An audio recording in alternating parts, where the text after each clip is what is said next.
¿Ya te has decidido y vas a dar el salto para adquirir tu primera vivienda? ¿Vas un poquito justo con la entrada? ¿No sabes si coger una hipoteca al 90%? ¿No sabes si contratar un broker hipotecario? Pues no te pierdas este vídeo. ¡Vamos allá!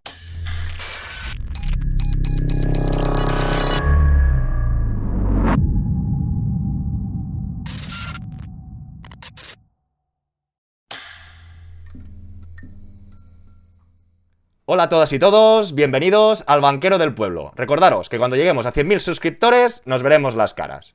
Y en la sesión de hoy veremos otro caso práctico para adquisición de primera vivienda. Este caso tiene sus particularidades y lo vamos a estructurar en 5 partes. Primero de todo, la exposición del caso. Después, una reflexión muy importante sobre las garantías, es decir, sobre el precio de compra respecto a la tasación. Seguiremos con las reflexiones del broker para tangibilizar o ver cómo podemos comparar si ese coste nos va a ser fructífero o no. Continuaremos con el punto de partida de esta operación y para finalizar, qué pienso o las reflexiones sobre esta adquisición o qué se podría hacer. Empecemos. Hemos hecho el Excel y según nuestros perfiles podemos llegar a comprar una casa de 214.000 euros sin llegar a nuestro límite de endeudamiento. Ambos somos funcionarios, interinos los dos, no de carrera. No tenemos cargas, 29 años, 2.800 mensuales entre ambos y un ahorro de 28.500 euros. Además tenemos opción de aportar el aval de un familiar. Perfecto. Y aval familiar os dejo un vídeo por aquí.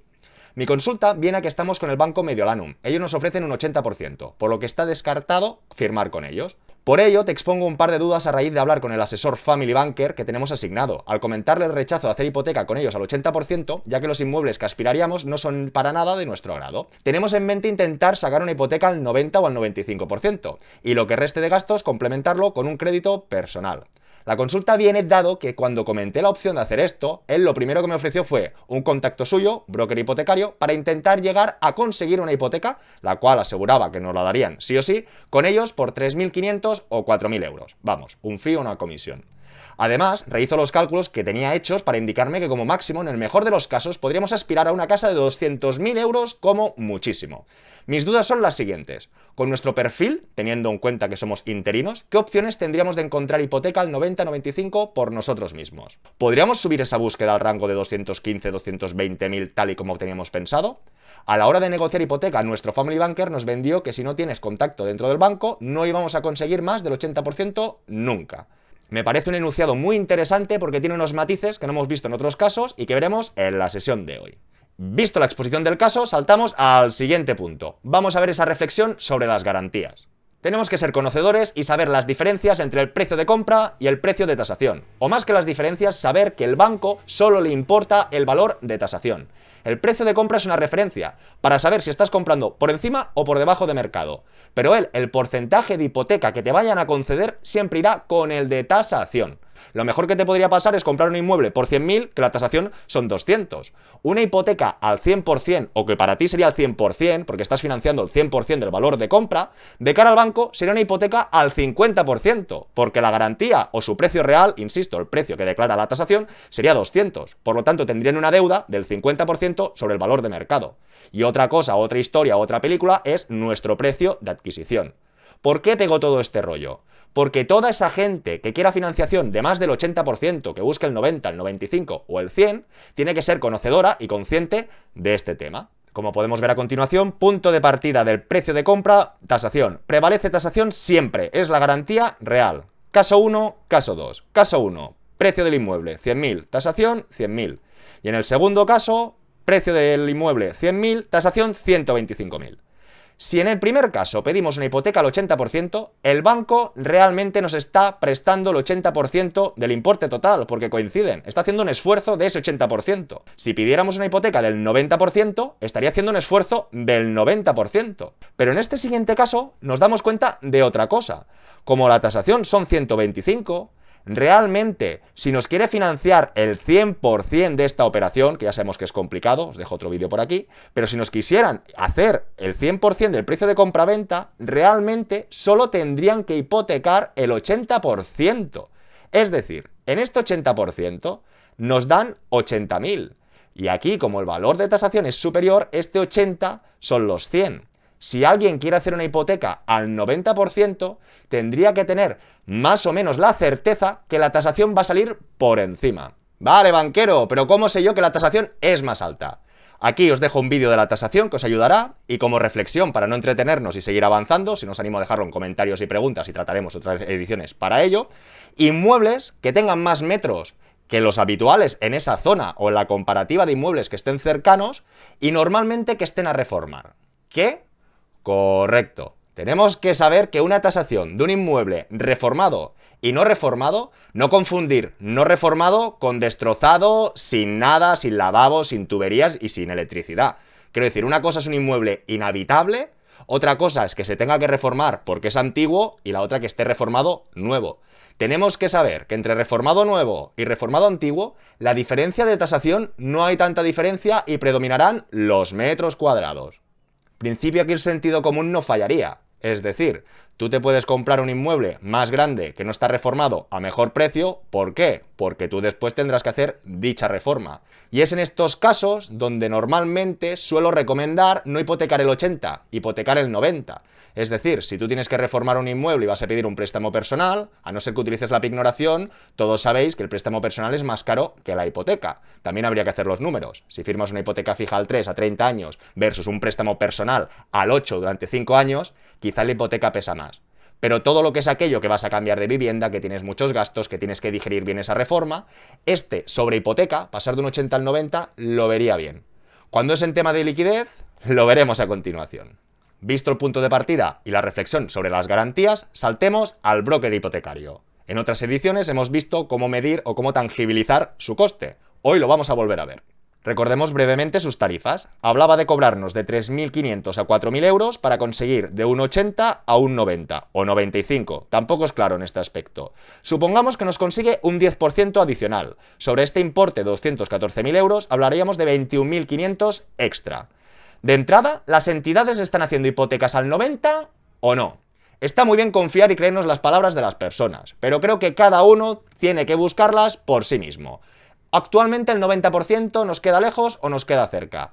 En otros programas hemos visto que nos queda más cerca. Cada vez es más Vox Populi que muchas entidades ofrecen el 90%. Vamos a ver alguna de ellas. Imagine Bank, ya vimos que subieron tarifas, pero podrían llegar hasta el 90% y solo con la bonificación de la nómina tendríamos un 3,40 fijo. Una opción. Apreciamos y vimos en Evo que se puede solicitar el 90%. Por lo tanto, aquí también tendríamos otra propuesta de hipoteca. En este caso, 193.500 euros y a un tipo fijo que sería un 3,35. Si seguimos y miramos Ibercaja, por ejemplo, podemos ver, y si tienes 35 años o menos, ellos tenían 28, financiación hasta el 95%. Se podrían interesar y podrían preguntar. Pensar que la materia prima del broker hipotecario es la misma que nosotros, son las entidades financieras. Una entidad financiera, teóricamente, no puede hacer un trato de favor.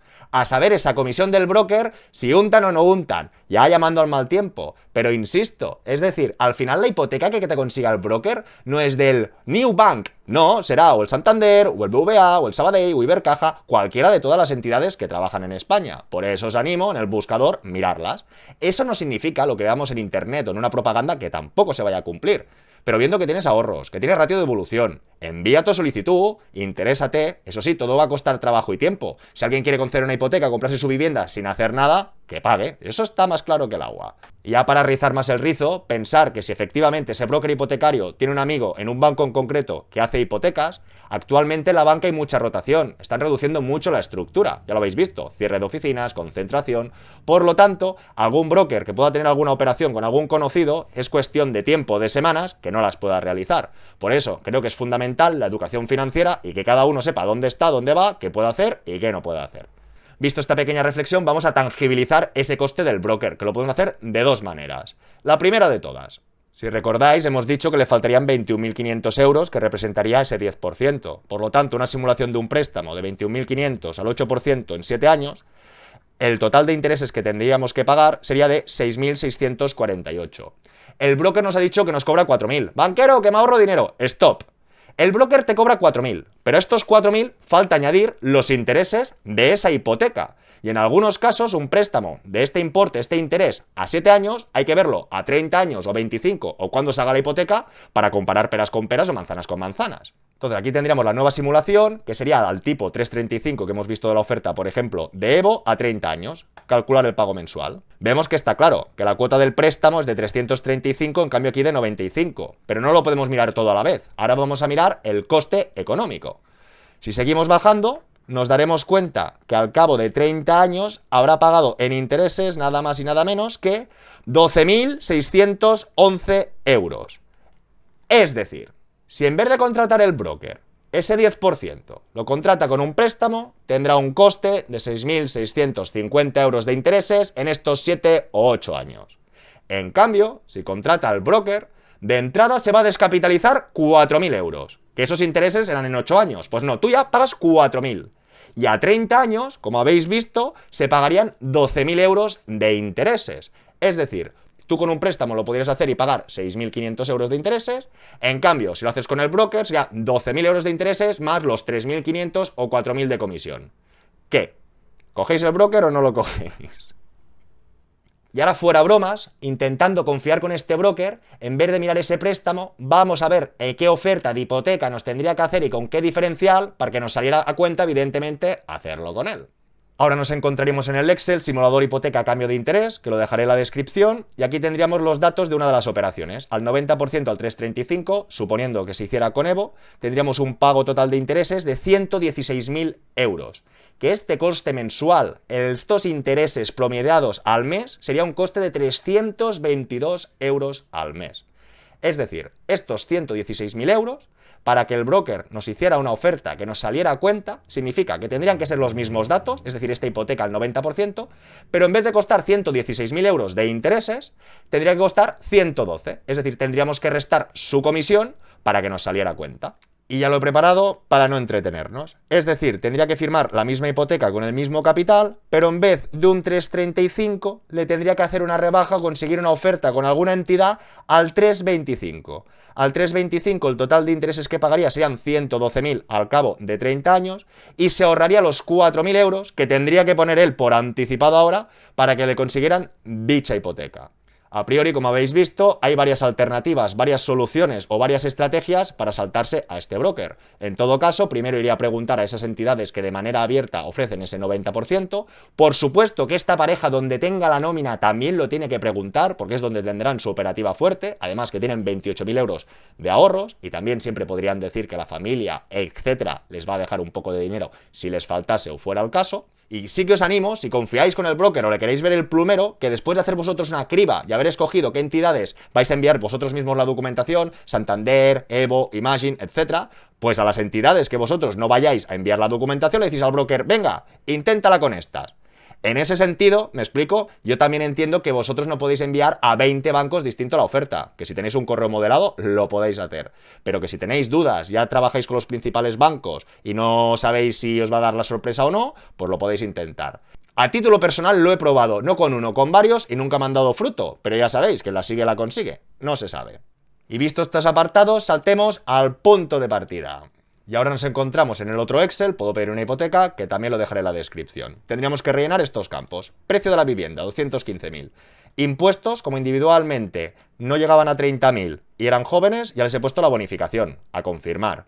Gastos notarios, estándar. Hipoteca, pongo el 10% suponiendo que fueran hipoteca al 90%, ya que hemos visto que hay entidades que lo ofrecen y tenían entrada. Y vamos a ver qué pasa o no pasa. Edad, 28. ¿Cuánto cobran? Se podrían endeudar hasta este importe. ¿Cuál es el problema? El problema es que con esta hipoteca la cuota al 3,35 le sale de 852. Ellos tienen un ratio de 9,80, pero realmente, si os fijáis, estarían bastante altos. Y hemos visto justo antes que van a pagar una media de intereses de 300 euros al mes. ¿Eso les interesa? ¿No les interesa? Después lo vemos. Estos 33.750, si descontamos la entrada que tienen, tendríamos que hacer o buscar un préstamo de 5.250. Ojo, que antes estábamos ponderando, calculando con un préstamo ese 10%. Ahora en esta simulación estamos viendo como si les dieran el 90%, si les falta o no les falta entrada. Y vemos que realmente les faltaría muy poquito. O lo ahorran, o se lo dejan, o lo podían prestamizar. En todo caso, no llegan ni a los 9.000 euros, que teóricamente no tendría que salir en CIRBE. Veríamos que la cuota de la hipoteca más este préstamo, 852 más 80 serían 932. ¿Puedes? Sí, porque su salario les permitiría endeudarse hasta 980 y estarían un pelín por debajo. De cualquiera de las maneras, ellos también podrían ver si van al 80 qué pasaría. Está claro que necesitarían mucha más entrada, que la cuota de este préstamo sería mucho más elevada y de la misma manera que antes sí que podían, ahora no. con lo que esta pareja o matrimonio está en lo cierto. Tenían que ir a buscar una hipoteca del 90%. Y ya llegados a este punto, vamos a la reflexión final o a la reflexión de dicha adquisición. Vamos a darnos cuenta de un detalle del comentario. Solo empezar. Hemos hecho el Excel y según nuestros perfiles podemos llegar a comprar una casa de 214.000 sin llegar a nuestro límite de endeudamiento. Y aquí me siento culpable y responsable. Tenemos que saber dónde estamos y dónde vamos. Y el límite es el límite. El límite para mí es alguien que tenga un sueldo muy bajo, que esté tirando el dinero en el alquiler y que pueda comprar un piso de similares características, pagando una hipoteca que no sea 600, si paga 600 de alquiler, una hipoteca de 300, y que vaya al límite de su endeudamiento, pero no sobreendeudada. En este caso, esta pareja tiene ahorros, tiene una nómina elevada, pero llegar al límite del endeudamiento tenemos que ser conscientes que hará que no nos concedan ninguna financiación más. Y en algunos vídeos, uno que os dejo por aquí, ya vimos que si después esta pareja quiere comprar un inmueble para alquilar, si se hipoteca 30 años con esa cuota, que ya estará, ahora lo veremos, a cierto límite de endeudamiento, no va a poder hacer ninguna operación más, no va a poder escalar. Ahora estoy haciendo un poco el malo o estoy pinchando. Muchas personas, muchas parejas, muchos matrimonios estarán totalmente decididos y dicen, no, yo quiero comprar mi vivienda. Pero hay que darle muchas vueltas a todo. Y sigo. Actualmente esta pareja o matrimonio, ¿dónde vive? ¿Viven en casa de los padres? ¿Viven en un alquiler? ¿Viven en un alquiler que están pagando 1.000 o 1.200? Y comprándose un piso de similares características pueden tener una hipoteca fija cercana a los 900 euros? ¿O no? ¿O ahora actualmente están viviendo de alquiler, pagan 700 y se van a endeudar para pagar 200 euros más los gastos de mantenimiento? Sigamos. Y aquí podríamos ver la hipoteca al 90%. Esta cuota al 3,35 fijo, hoy no vamos a tratar si fija, variable o mixta, si nos animo a dejarlo en comentarios, pagarían 852. Con estos ingresos estarían a un ratio de endeudamiento del 30%. Si añadimos gastos adicionales, el seguro de hogar, el seguro de vida, el IBI, la comunidad, 25 que serían 300, todo costaría 300 euros al año, tendríamos un sobregasto mensual de 100, sin tener en cuenta la luz, el gas, el agua, ¿ok? Entonces, con estos gastos semiobligatorios, ya estarían en un ratio del 34%. Y veríamos la situación real que tendrían un saldo libre de 1.800. Aquí cada pareja o cada persona se tiene que analizar a sí misma. Es decir, vas a tener un hijo, 2, 3, cuánto gastas, no gastas, viajas, no viajas. Es decir, no sé el punto de partida, no sé la situación anterior a esta, por lo tanto el escenario se tiene que poner un poco en controversia, se tiene que analizar. En el mejor de los casos, el 5% sobrante representarían 140 euros al mes para pedir un préstamo adicional. Pero ya hemos visto que añadiendo estos gastos ya no les quedaría ratio. Y en cambio vemos al 80%, por supuesto la cuota es un poquito más económica, estarían a un 27%. Y añadiendo los 100 de gastos, quedarían a un 30%. En este caso sí que tendrían un 5% sobrante o libre, que serían 140 euros más al mes. ¿De acuerdo? Y aquí serían 2.000 versus los 1.800. En ambos casos, fijaros que de manera fija durante 30 años, pensar que es canon francés y que esto es un promedio de los intereses. Al principio pagará muchos más intereses que al final, pero el promedio, para ponerle un precio, sería de 322 euros al mes de intereses.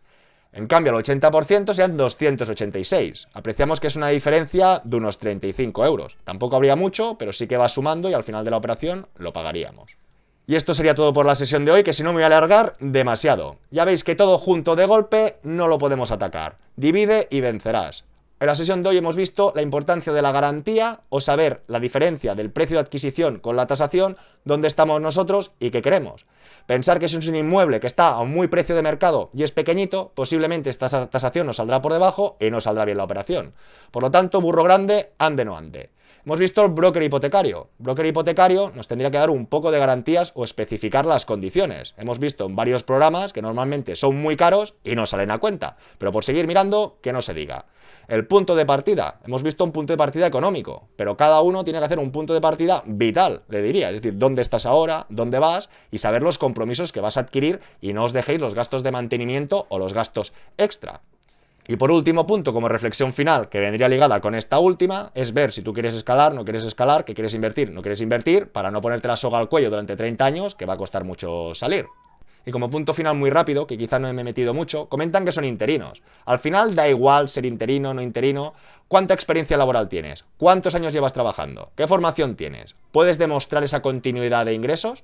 Y si cuentan con un aval personal, también podrían reforzar esa incertidumbre o si el banco se pone un poquito más tonto. Pero a priori, con ahorros, con esas nóminas, podrían comprar. ¿Es inmueble a ese precio de esa manera?